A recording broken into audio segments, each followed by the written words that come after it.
ফটোশপে যদি আপনারা এই ধরনের কোনো সিলকে এরকম ডকুমেন্টে বসাতে চান, তাহলে আপনারা এইভাবে না করে সহজে যেটা করতে পারেন, ফার্স্ট অফ অল সিলটিকে ক্রপ করে নেবেন, দেন সিলেক্ট মেনুতে যাবেন এবং এখান থেকে কালার রেঞ্জ, নাও সিলের ব্যাকগ্রাউন্ডের মধ্যে একটা ক্লিক করে ফাজিনেসটাকে একটু বাড়িয়ে দিবেন, দেন ওকেতে ক্লিক করে দিবেন। আপনারা দেখতে পাচ্ছেন ব্যাকগ্রাউন্ডে সিলেক্ট হয়ে গেছে।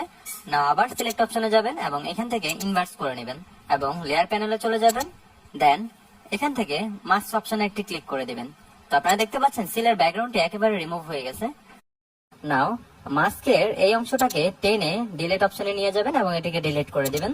তারপর এই সিলটির কালার অ্যাকুরেট করার জন্য আপনারা ইমেজ অপশনে চলে যাবেন এবং এখান থেকে কালার ব্যালেন্সে আসবেন।